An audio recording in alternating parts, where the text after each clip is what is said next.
పూర్వం గంగా మాత ఎలా భూమి మీదకు వచ్చింది, శివుడికి ఏమి అవుతుంది అనేది తెలుసుకుందాం వినండి. గంగమ్మ గురించి చెప్పాలంటే ఆమె ఒక నది మాత్రమే కాదు, ఒక దేవత కూడా. ఆమెను పవిత్రతకు, స్వచ్ఛతకు చిహ్నంగా భావిస్తారు. గంగమ్మను పూజిస్తే పాపాలు తొలగిపోతాయని, మోక్షం లభిస్తుందని నమ్ముతారు. గంగమ్మ గురించి ఇంకా తెలుసుకోవాలనుకుంటున్నారా? పురాణాల ప్రకారం గంగమ్మ భూలోకం హిమవంతుడు మేనల కుమార్తెన ఆమెను పార్వతీదేవి సోదరిగా భావిస్తారు. బ్రహ్మ పురాణం ప్రకారం లోక కళ్యాణం కోసం హిమవంతుడు గంగను పంపించడం జరుగుతుంది. బ్రహ్మదేవుని కమండలంలోకి ప్రవేశించి తద్వారా గంగా స్వర్గానికి చెందిన అత్యంత పవిత్ర నదిగా నిలిచి ఉంటుంది. భగీరథుని తపస్సు సగరపుత్రులకు మోక్షం కోసం. భగీరథ మహారాజు ఇక్ష్వాకు వంశానికి చెందిన ఒక ధర్మపరుడైన రాజకుమారుడు. అతని పూర్వీకులైన సగరపుత్రులు దురదృష్టవశాత్తు మహర్షి కపిలుడిని అపహాస్యం చేయడంతో శాపగ్రస్తులయ్యారు. వారి శాపవిమోచనం మరియు మోక్షం కోసం భగీరథుడు అసాధారణమైన తపస్సు చేశాడు. సగరపుత్రుల శాపం. సగర మహారాజు యొక్క 60,000 మంది కుమారులు అశ్వమేధ యాగం కోసం వెతుకుతూ కపిల మహర్షిని అపహాస్యం చేశారు. కోపోద్రిక్తుడైన మహర్షి వారిని తన తపోశక్తితో భస్మంగా మార్చేశాడు. వారి ఆత్మలకు మోక్షం లభించాలంటే స్వర్గ గంగను భూమిపైకి తీసుకురావాలని తెలియజేయబడింది. భగీరథుని సంకల్పం. తన పూర్వీకులైన సగరపుత్రులకు మోక్షం కల్పించేందుకు భగీరథుడు గంగాదేవిని భూలోకానికి తీసుకురావాలని దృఢంగా నిశ్చయించుకున్నాడు.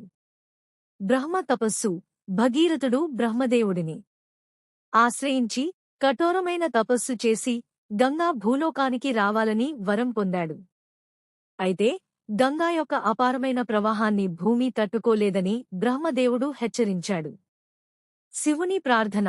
బ్రహ్మదేవుని మాట విని గంగా భూలోకానికి నేరుగా వస్తే భూమి నాశనమవుతుందని గ్రహించిన భగీరథుడు ఆ ప్రవాహాన్ని నియంత్రించగల ఏకైక శక్తి శివుడే అని తలచి ఆయనను ప్రార్థించడం ప్రారంభించాడు. శివుని పాతనుడు గంగా పూర్వ జన్మ కలయిక గురించి వినండి.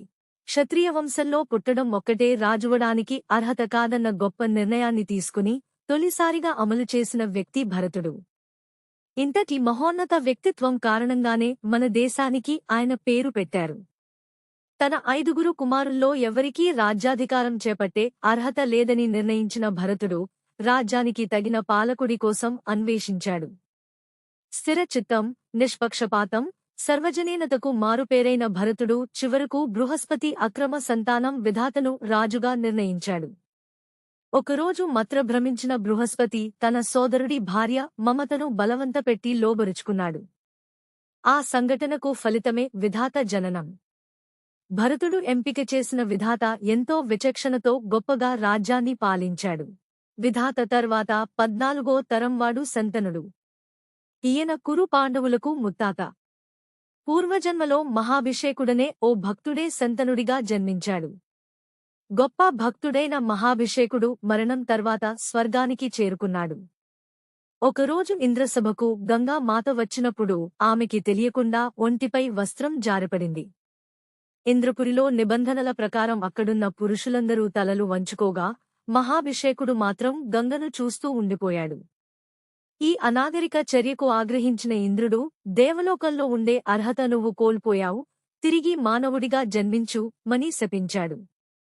మహాభిషేకుడి చర్యలకు గంగ కూడా స్పందించడం పట్ల దేవలోకాధిపతి ఆమెను మందలించాడు.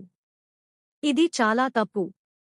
నువ్వు కూడా మానవ జన్మలోని సుఖదుఃఖాలను అనుభవించి నీ అహంకారం తగ్గిన తర్వాత తిరిగి దేవలోకానికి చేరుకోమని ఆదేశించాడు. ఇంద్రుడి శాపం వల్ల శంతనుడిగా జన్మించిన మహాభిషేకుడికి పూర్వ జన్మ జ్ఞానం లేదు. భగీరథ విషయానికి వస్తే కొన్ని సంవత్సరాలు తపస్సు చేసి ఫలితంగా గంగానది స్వర్గం నుంచి భూమిపైకి రావడానికి సిద్ధమైంది. అయితే గంగా ప్రవాహం అత్యంత ఉగ్రరూపంగా ఉండటంతో అది నేరుగా భూమిపై పడితే భూమి మొత్తం నాశనమవుతుందని భగీరథుడు ఆందోళన చెందాడు. అప్పుడు మహాదేవుడు, పరమశివుడు ముందుకు వచ్చారు. గంగా ప్రవాహ ఉధృతి. గంగాదేవి ప్రచండ వేగంతో భూమిపైకి దూకడానికి సిద్ధమైంది. ఆ మహోగ్ర ప్రవాహాన్ని తట్టుకునే శక్తి భూమికి లేదు. శివుని అనుగ్రహం. భగీరథుని నిస్వార్థమైన తపస్సుకు మెచ్చి లోకకల్యాణాన్ని దృష్టిలో ఉంచుకుని శివుడు గంగాను తన జటాజూటంలో పట్టుకోవడానికి అంగీకరించాడు. జటాలో బంధనం. గంగాదేవి ప్రచండ వేగంతో పాతాళ లోకంలోకి దూకాలని ప్రయత్నించగా శివుడు ఆమెను తన తలపై తన జటాల మధ్య చిక్కుకునేలా చేశాడు. గంగాదేవి శివుని జటాల నుండి బయటపడటానికి చాలా కాలం ప్రయత్నించింది. గంగానది విభజన. శివుడు తన జటాజూటం నుండి గంగాను నియంత్రితమైన చిన్న ప్రవాహాలుగా విడుదల చేశాడు. ఈ ప్రవాహాలు 3 మార్గాల్లో ప్రవహించాయని పురాణాలు చెబుతున్నాయి. ఒకటి స్వర్గ గంగా, స్వర్గంలో; మరొకటి భూమి గంగా, భూమిపై మనం చూసే గంగానది; మరియు మూడవది పాతాళ గంగా, భూగర్భంలో. ఈ విధంగా శివుని అనుగ్రహం లేకపోతే గంగానది భూమికి చేరేది కాదు, సగరపుత్రులకు మోక్షం లభించేది కాదు. ఆ భూమిపై వాచక శంతనుని ఆకర్షించడానికి సమయం కోసం ఎదురుచూస్తోంది. శంతనుడు వేటకు వెళ్లేటప్పుడు తన ధ్యాసంతా గంగా తీరంలో జంతువులపై మాత్రమే ఉండేది. వేటలో అలసిపోయిన శంతనుడికి తన పరిచారికలు సపర్యలు చేస్తూ ఆహారం అందించేవారు. కాని ఒకరోజు పరిచారికులు లేకపోవడంతో శంతనుడు దాహంతో నీటికోసం వెదుకుతుండగా సమయం కోసం వేచిచూస్తోన్న గంగ స్త్రీ రూపం దాల్చి నది నుంచి బయటకు వచ్చింది. గంగా అద్భుత సౌందర్యాన్ని చూడగానే శంతనుడు ఆమెను మోహించాడు. తనను వివాహమాడమని గంగని వేడుకున్నాడు. వివాహం చేసుకోవాలంటే నేను ఏమి చేసినా, ఏమి చేస్తున్నావు, ఎందుకు చేస్తున్నావని ప్రశ్నించరాదనే షరతును గంగ విధించింది. అలా అడిగిన రోజు నీ జీవితం నుంచి శాశ్వతంగా వెళ్ళిపోతానని పేర్కొంది. అలా గంగ శాంతనుడు నీ వివాహం చేసుకుంటుంది. అలా మహాభారతం మొదలవుతుంది. కాని శివుడు వివాహం చేసుకోలేదు. శివుడి భార్య పార్వతీమాత మాత్రమే టీవీలో, సినిమాలో కల్పితాలు చూపించారు.